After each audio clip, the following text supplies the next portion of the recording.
Okay, welcome everyone. This is the November program meeting for Triangle Free Thought Society.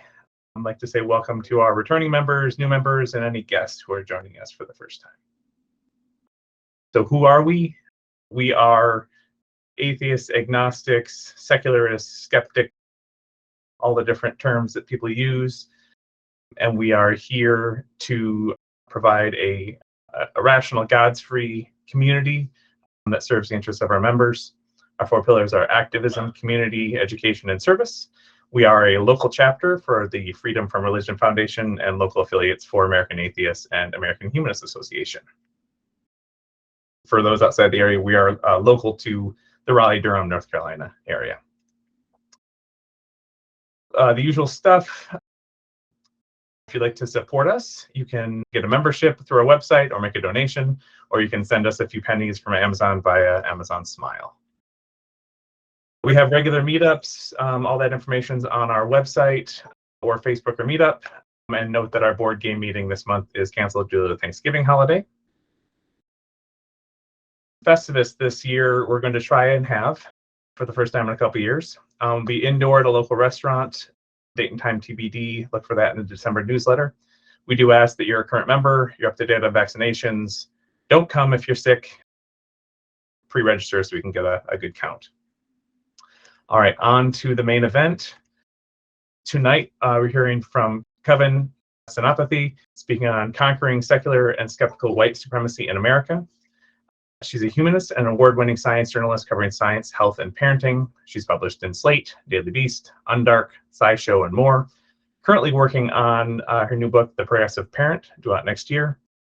You can find her on Twitter for now, @KSenapathy. And so with that, I will turn it over to her to speak on her topic. Hi everyone. Let me just share my screen. I laughed at the for now. I am there for now. Well, we'll see what happens. Thanks again to Marcus and Triangle Free Thought Society for having me here tonight. So a little about me for context. As Marcus mentioned, I'm a science journalist covering parenting, health, and science for various outlets. I'm also the co-founder and a contributing editor at SciMoms.com, a site dedicated to finding science-based answers to some of the most fraught contemporary parenting questions. So today I am here to tell you about how white-dominated spaces in the skeptics movement have reduced it to a farce, and ultimately share how to make inroads against white supremacy in skeptical and secular spaces in America. So I've spoken to and written for several audiences about this, and most recently, I wrote about it for The Humanist, the magazine of the American Humanist Association, which you're welcome to check out in the summer 2022 issue. So when I spoke for the Women of Color Beyond Belief conference in 2021, which, by the way, I highly recommend attending this conference next fall. It's been in Chicago, so I think it will still be in Chicago. But there I talked about the fact that people of color, especially Black women, have historically needed to work harder to get things done. And this means that women of color are uniquely positioned to spearhead the skeptical and secular movements of the future. So even though the audience here today isn't mostly women of color, I'm calling on all of the skeptics and secularists and freethinkers here to take heed, because I really think we have to act with urgency to dismantle the white supremacy in the skeptics movement and in all of these related movements. So the photo here is of my friend Bob looking annoyed because he knows that contending with some of these harsh realities isn't easy. And he gets frustrated, sure, when he's faced with doing the work of shifting his worldview.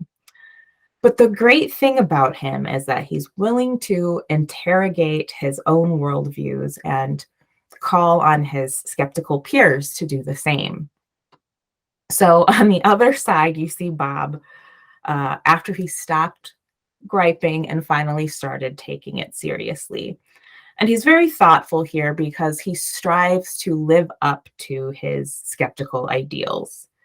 And he realizes that this means turning the light inward and cleaning up his own skeptical house and community.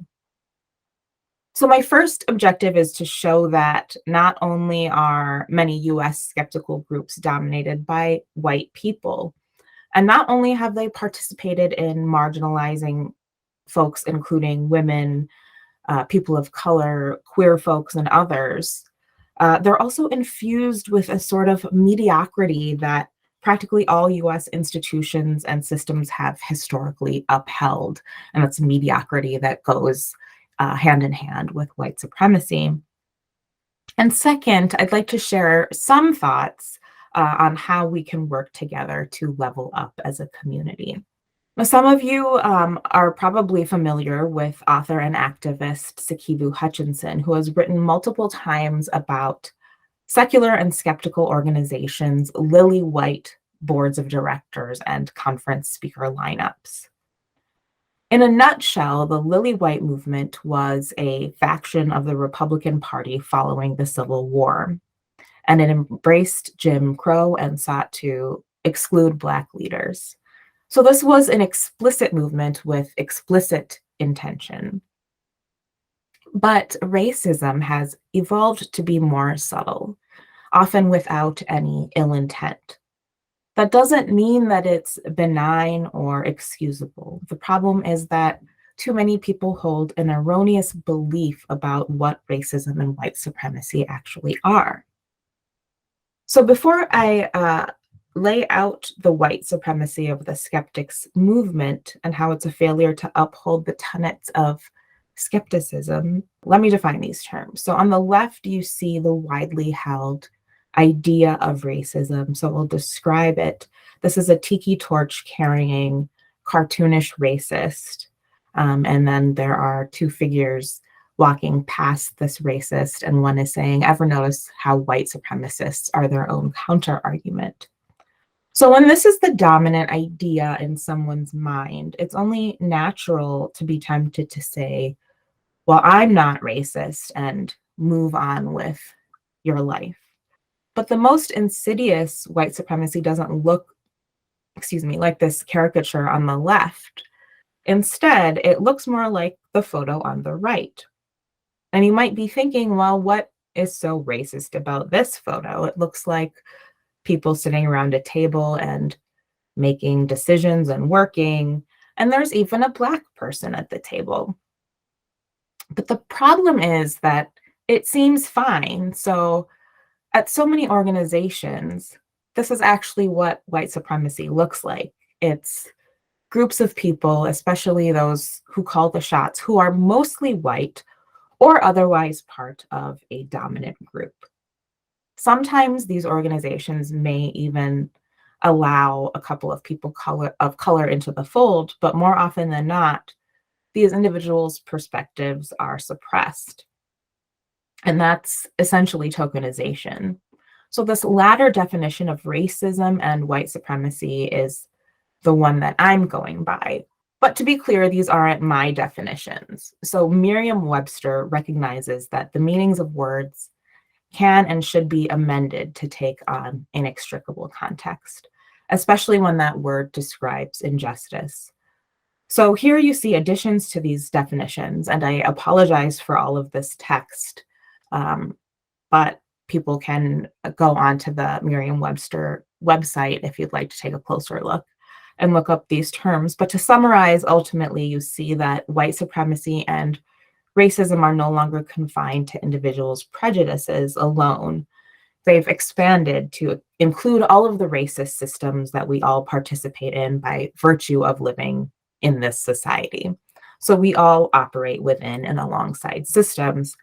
And people with the power to dismantle the status quo, who instead avoid rocking the boat, are complicit in racism and white supremacy. So skeptics tend to share a set of ideals, and I've listed a few of the main ones here. I would say that where there's pseudoscience, there are skeptics fighting against it. As Carl Sagan famously put it, skepticism sees science not only as a method to glean the truths of our universe, it also sees science as a way of thinking. So I'll note that skepticism intersects with humanism, free thought, and other movements. So here I'm largely focusing on skeptics, but what I'll say does apply to these other movements as well. So the skeptical movement has been around for a long time, but it began its contemporary form in Europe in the mid-20th century. So today there are skeptical groups sprinkled around the world. CSI, the Committee for Skeptical Inquiry, which has published Skeptical Inquirer since 1976, is widely credited with raising this movement's profile. And note that CSI became a program of the Center for Inquiry in 2015, and that the Richard Dawkins Foundation became a division of CFI in 2016. So I took these photos of Skeptical Inquirer while I was in Belgium in 2018 for the European Congress of Skeptical Organizations, when a board member of the Belgian Skep organization graciously hosted me at their home and showed me their collection, which was really pretty cool to go through. Now, I'll share my experience with the Committee for Skeptical Inquiry, which sheds light on what is going on with this elephant in the skeptics' room. And namely, it's that some think that people of color don't belong, and whether that belief is conscious or unconscious is beside the point. The result is really what matters. So this slide has a couple of visuals of them tokenizing me. So for 3 SciCons, I was the only non-white speaker in the lineup of usually something like over 20 speakers, if I recall correctly. And throughout the time that I wrote a column for Skeptical Inquirer and hosted CFI's podcast and spoke at their events, I was their only public-facing non-white associate.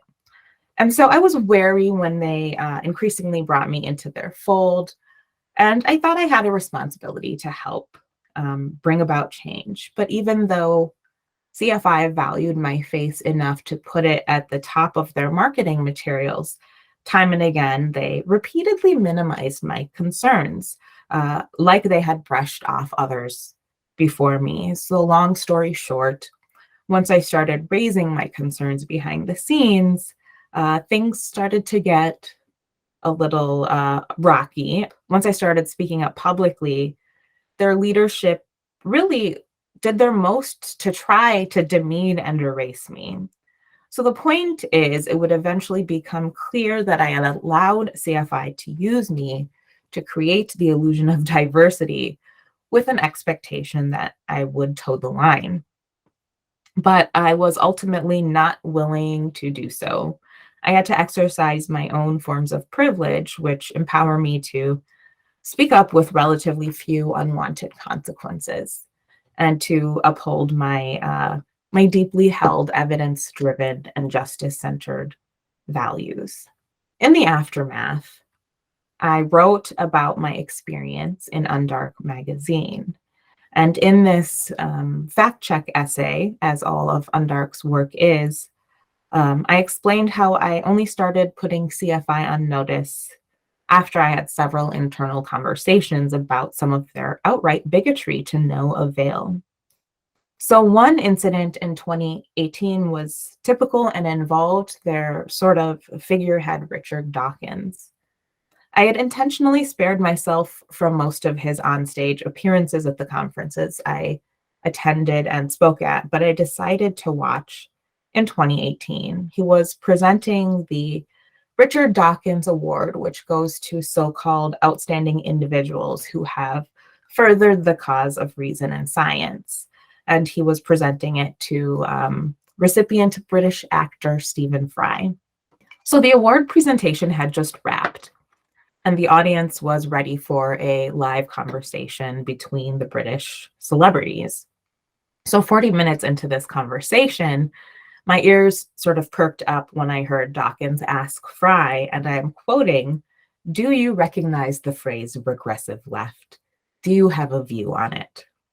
The question took as its flawed premise that people who spread racist hate exist on the same moral plane as those who oppose it. So Fry began his answer. Again, I quote, "This Grand Canyon has opened up in America and really across the world, and people on each side of the divide have to shout louder and gesticulate more horribly to be heard." So at this point, I'm thinking, okay, I think I know where this is going. And Fry continues, quote, "I like to think of myself and right-thinking people as cowering in the ravine at the bottom of this Grand Canyon. On the one hand, you have a nativist alt-right bringing up all kinds of nasty, unacceptable racist thoughts and divisions. But you also have a preposterous, illiberal, liberal left shouting out this jargonistic nonsense." So at that point, I'm like, make it make sense. But what Fry said next really revealed the lack of critical thinking on that stage and in that room. So he says, quote, again, "If I have to hear about the patriarchy and cisgender white privilege, blah, blah, blah, again," and I end quote, and he sort of guffawed this, waving his hands around like almost as if in disgust. You can see this on YouTube, so feel free to see if I don't think I'm exaggerating, but take a look. We can all agree that the patriarchy and white privilege and cis privilege are very real phenomena with mountains of empirical backup. So if the language around these facts seems like a joke or overly jargonistic to a winner of an award for reason and science, and if social justice is regressive to the giver of this award, then that award, in my evidence-driven opinion, is a farce. So anyway, at the time of the Stephen Fry incident, I was one of a string of intrepid people who had pointed out CFI's issues over the years. Their heads were clearly not coming out of the sand. So now, after being courted by CFI and settling into my role as its then only public-facing non-white associate, I finally called them out publicly. Another major incident was about a year later when CFI added yet another older white board member. Now, when Sikivu Hutchinson called out CFI for its lily white board in 2016, it had a total of 8 white board members. And later that year, they appointed the one non-white board member, and I suspect it was a reaction to criticism from Hutchinson and others. Then some years went by without any major change when, in September of 2019, they appointed a 10th board member, another white person. And as lovely as I'm sure this individual is, people like me were baffled and disappointed. So I messaged a couple of their white board members and asked, "You elected another white person to the board, really?" And one of them replied, and again I quote, "Yep, finding people that want to serve on the board and have the appropriate qualifications isn't easy." And in response to a similar question, one of their white board members again replied with a question, "Are Asians white?" As if to point out that their board member born in China rendered my question moot. This is textbook tokenization. And let me be totally clear, I will tell this story for all of my days. Anyhow, I was first drawn to the skeptics movement by what seemed to be its democratization of its pursuit of the bald-faced truth. But after those experiences, I let go of any illusions that they were authentically interested in pursuing truth. So after CFI and I parted ways in late 2019, they would appoint 2 more non-white board members, which I believe was another reaction to criticism. But knowing what I know about how the selection of those board members went down, they intentionally chose not to go with the very qualified non-white folks for their board who would disrupt their ideological status quo. Moreover, it's a fact that CFI actively chose not to adopt and implement diversity, equity, and inclusion policy. Some intrepid staff put serious labor into proposing this policy, and CFI's board rejected it.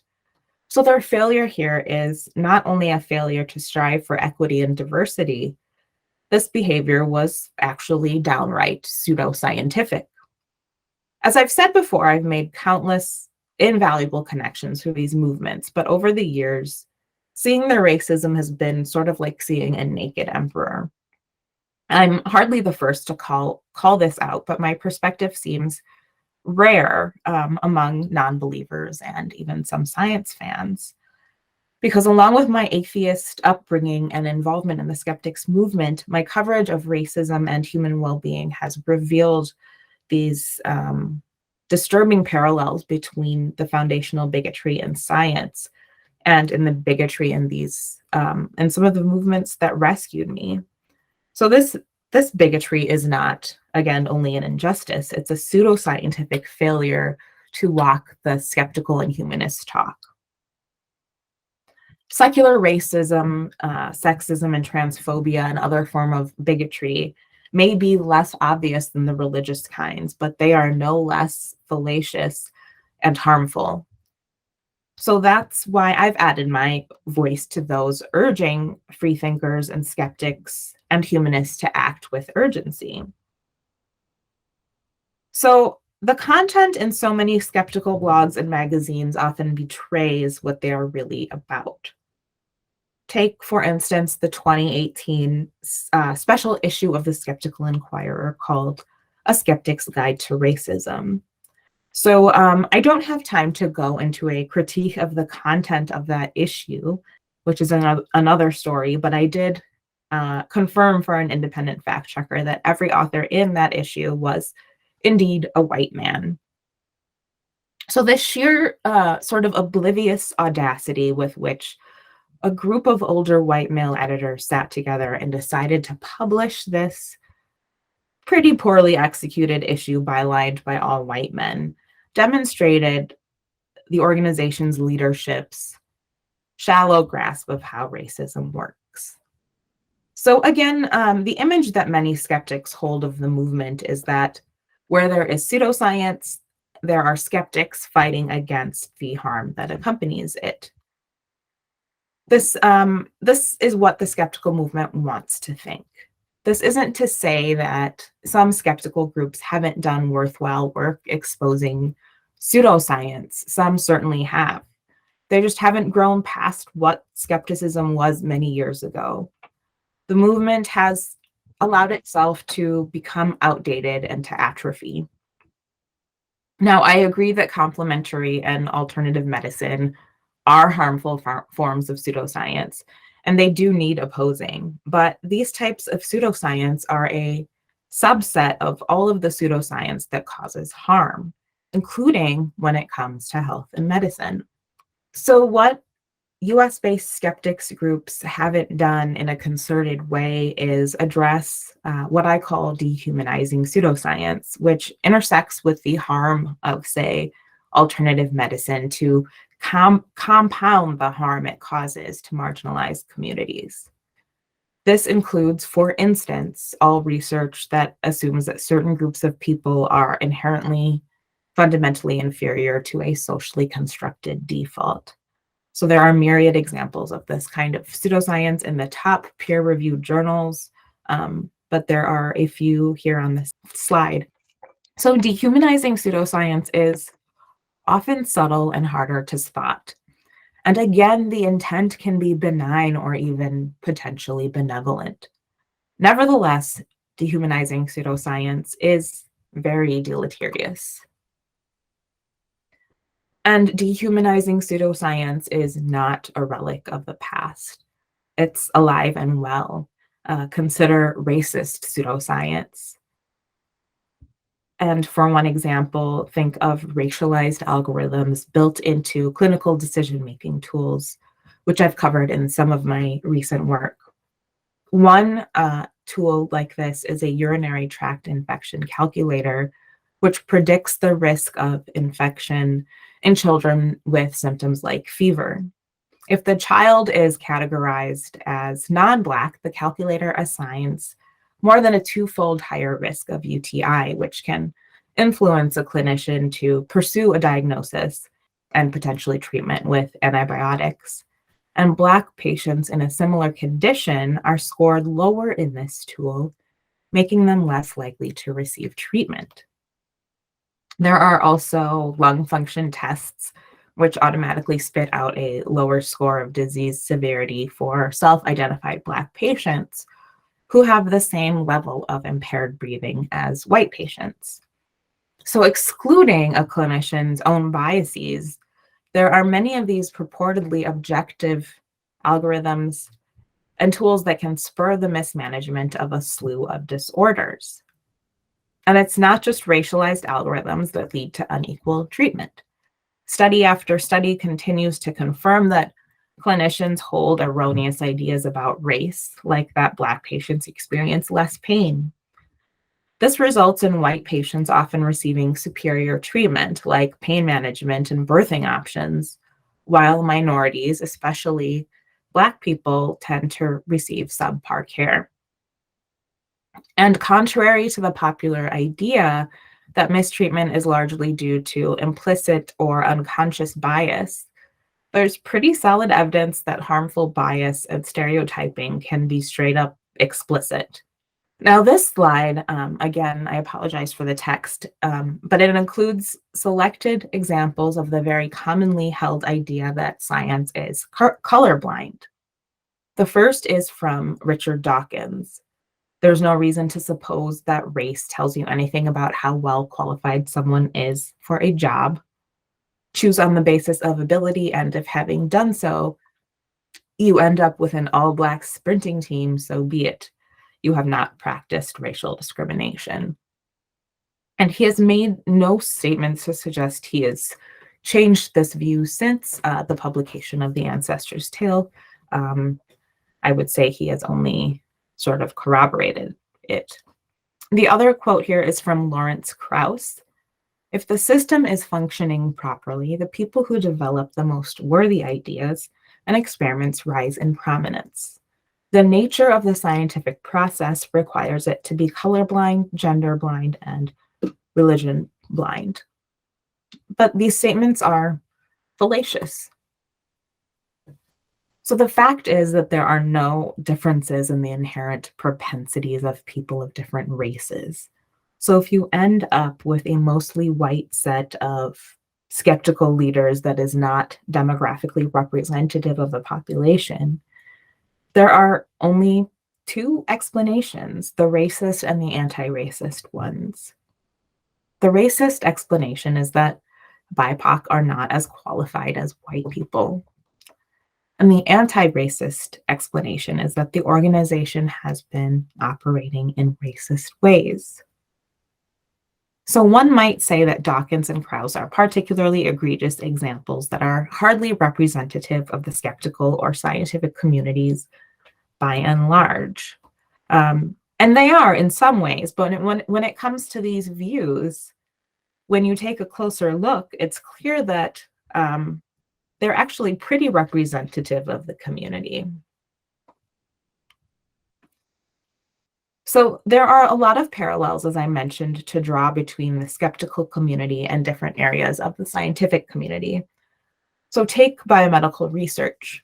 In the February 2021 issue of the journal Cell, 16 researchers explained that racial disparities in National Institutes of Health funding are the most insidious barriers to the success of Black faculty.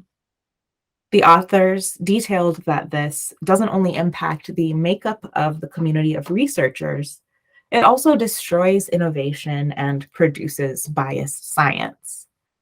So in recent years, research with white principal investigators was about twice as likely to be funded.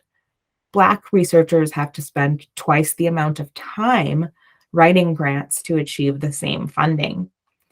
And due to excess stress, Black researchers are more likely to burn out before reaching tenure. So the authors complained that while there have been plenty of publications about this vast disparity, there have been no effective actions from NIH or related entities to dismantle this. And as for how this destroys innovation and produces biased science, analyses of NIH grant proposals and topic choice reveal that Black health researchers are more likely to ask the research questions that will change the status quo. So these are population level studies that can inform interventions to close racial disparities.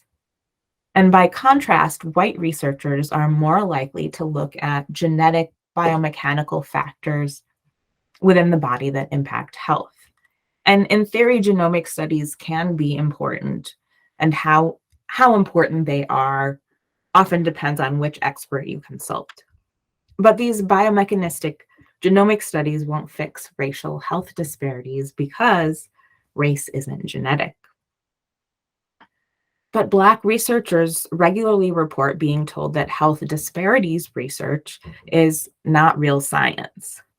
So this is how that white mediocrity plays out in the notion that what those in power deem is important and unimportant, or scientific or unscientific, reflects what actually is important or scientific. So it plays out in the notion that the overwhelming whiteness of intellectual spaces is about qualifications. It is easier to believe that gaps in achievement between non-white people and white people in all aspects of life is about qualifications. So take that statement from the earlier slide, that myth that science is by its nature equitable and that the most fit individuals rise to the top, and apply it to the makeup of, say, a mostly white board of directors, or even to the makeup of researchers with the most grant funding. And it would go something like this. There is no reason to suppose that race tells you anything about how qualified someone is for a research grant. Choose on the basis of ability, and if having done so, you end up with a predominantly white group of scientists, so be it. You have not practiced racial discrimination in arriving at this conclusion. So the faulty reasoning crumbles pretty easily. So there is some progress in some of these skeptics groups, but the progress isn't nearly as impressive as some people suggest or want to believe. So take, for instance, the group of organizations that puts on Nexus, the Northeast Conference on Science and Skepticism. So over the past couple of years, I've noticed some folks giving props to Nexus for having diversity among its speaker lineup. And that is true to some degree. 3 out of 10 of its speaker roster last year, 2021, I believe, were Black or brown people. But this is really only superficial diversity and barely scratches the surface. So Nexus is produced by a few groups, including the New England Skeptical Society, the Skeptic's Guide to the Universe, and the Society for Science-Based Medicine. And the leadership and representation and membership of these groups is virtually all white. So you'll see my little footnote here that I'm criticizing SGU and SBM, and really bless their hearts. I just have to say, it's not cool in 2022 for the US skeptics movement's ostensibly most popular and well-funded skeptical lineup to be all white people. And it's a little unsettling for the US skeptical movement's most popular content creators like SGU and SBM to have such overwhelmingly white agendas. I would argue that their ignorance and failure to tackle dehumanizing pseudoscience in medicine reveals where their priorities stand. And again, they're all fine enough humans on an individual level. But here's where it's about how to move forward as a skeptics community that upholds its ideals. There are a lot of folks who are already doing the work to build a more robust and well-rounded skeptical community. But I would say we all have room to level up in our skeptical thinking. So it will mean breaking through the mediocrity of the patriarchy and white supremacy.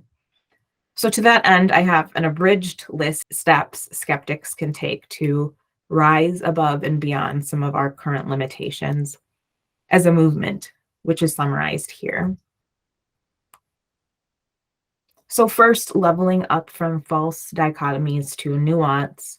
Polarization is counterproductive. Pro-science versus anti-science, pro-nuclear energy versus anti-nuclear energy.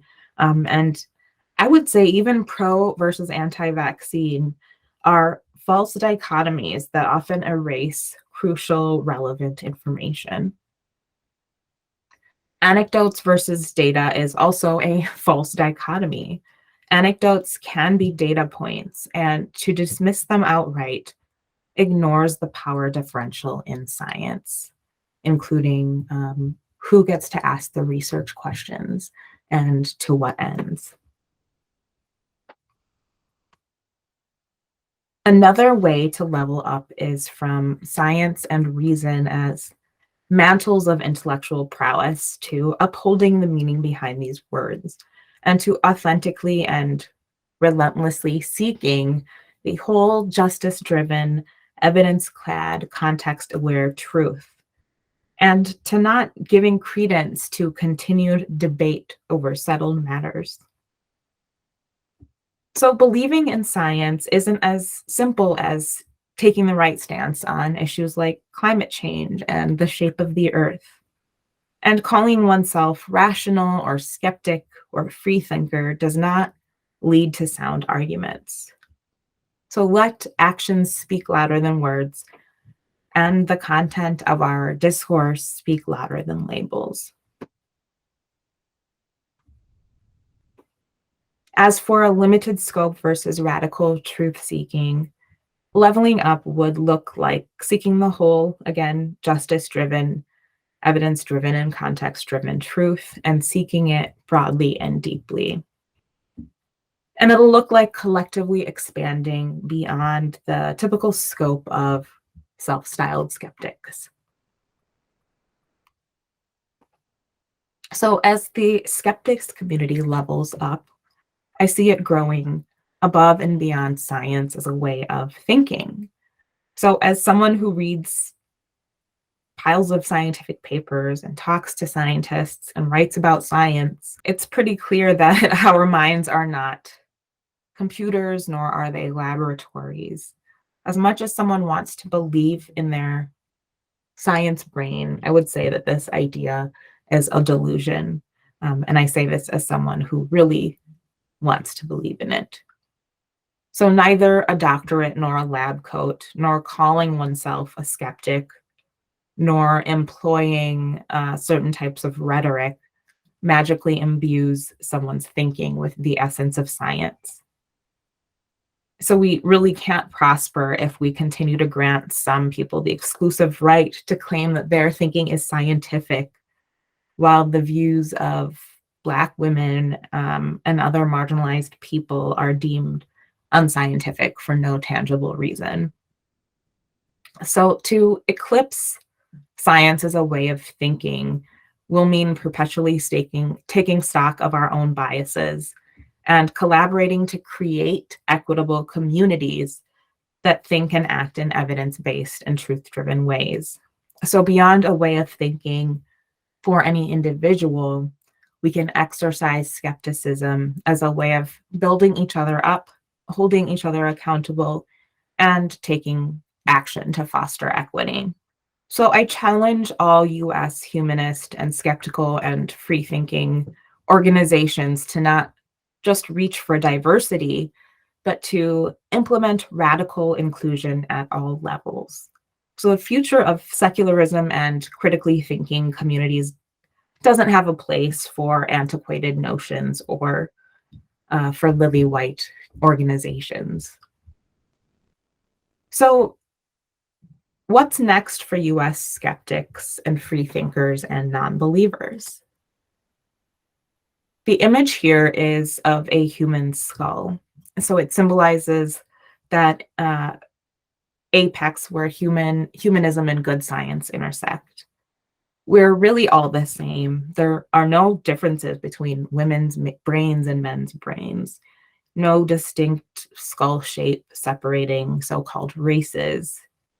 And when we die, what is left is our decaying anatomy and the impact that we had on the world. So I will close here with a quote from Dr. Tiffany Green, a humanist and professor at the University of Wisconsin-Madison in the departments of population health sciences and obstetrics and gynecology, who is one of my personal heroes. So in a recent phone call I had with her for some reporting I was doing for a magazine feature, she voiced what I think so many of us sort of share in feeling when it comes to that intersection between humanism and skepticism.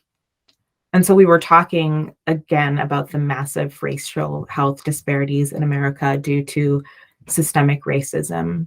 And Dr. Green said, and it's really basic, but to me profound, that there's no higher power that's going to fix this because this is a human-made problem.